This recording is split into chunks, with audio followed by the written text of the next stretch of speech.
Skoraj 2 leti je že od nastanka projekta Urbane brazde. Ta združuje angažirane posameznike, ki želijo v Mariboru razviti inovativne razvojne projekte za mesto in širšo regijo.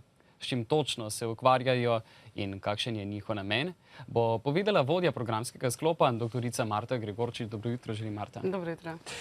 Pri projektu Urbane brazde sodelujete, pa bom naštel, sociologi, filozofi, antropologi, ekologi, agronomi, socialni in kulturni delavci, pravniki in prometni inženirji. Kako ste v bistvu uspeli združiti vse te izobraženi ljudi, zaradi tega, ker včasih veliko izobražencev na kupu ne da ravno najboljšega rezultata, sploh pa ne hitrega?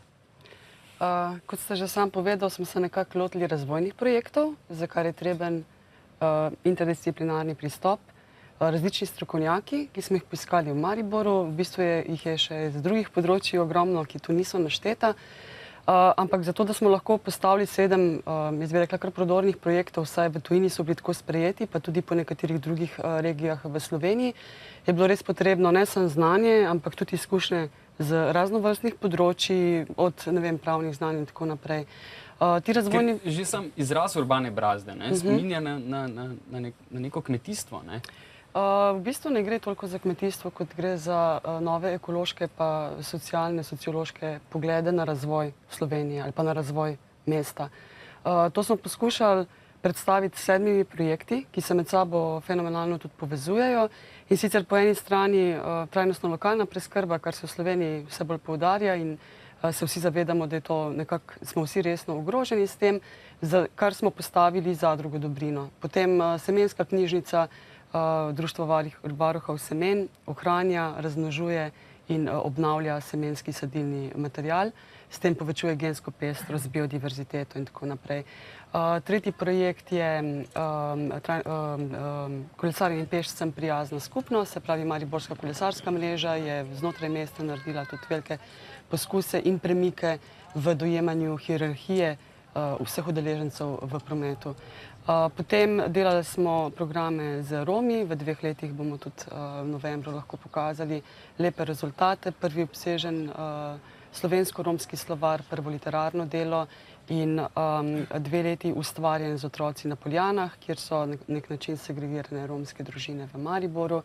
Potem imamo projekt Urbano vrtnarstvo, tu zraven RTV Maribor, kjer je svoje mesto za obdelovanje vrtov našlo preko 80 družin. Ta projekt se mi zdi, da je najbolj na očeh javnosti, mogoče zaradi tega, ker je skoraj da edini tako na prvi dotik otipljiv, ne? V bistvu je to prvi projekt, ki smo ga že zaključili pred poletjem in tudi dali v uporabo vrtove vrtičkarjem in novemu društvu, ki so ga sami ustanovili. In je pa mogoče zanimiv tudi zato, ker smo s temi ljudmi na nek način zaobjeli cel Maribor. Vsak pozna nekoga, ki ima ta vrt in zato so ljudje na začetku enačili urbane brazde z urbanimi vrtovi. Ampak se mi zdi, da to je nek nov, modernejši, dober način vrtičkarstva.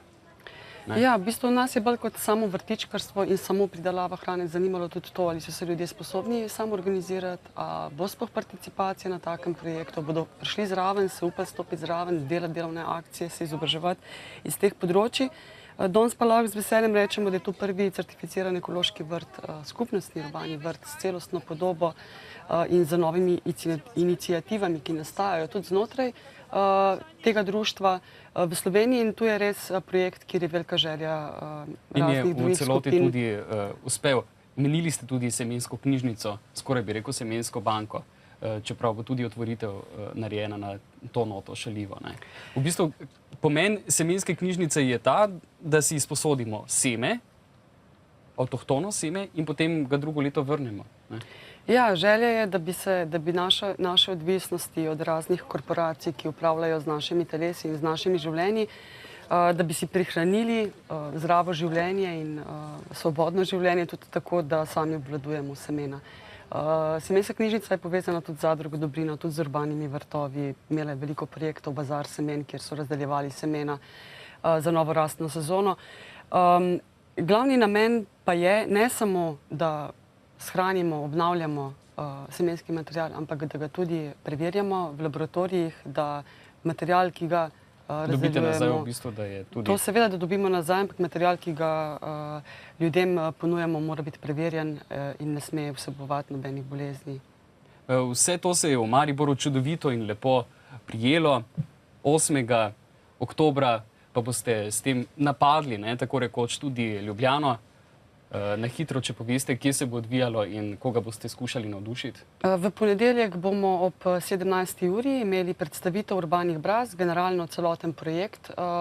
Za vse, ki jih bi to zanimalo, veliko iniciativ, ki želijo to vrstne projekte preslikati tudi v svoja mesta. Dogodek se bo zgodil v Znanstveno-raziskovalnem centru na Novem trgu 2.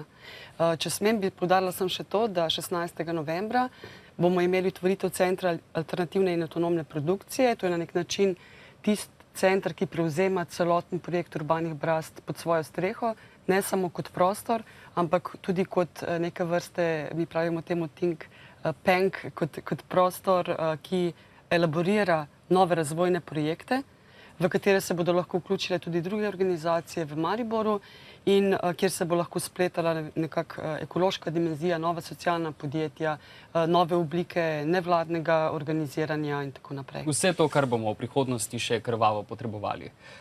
Hvala lepa za obisk v studiu in naj vam uspe tudi v Ljubljani, pa še drugod po Sloveniji. Hvala. Hvala.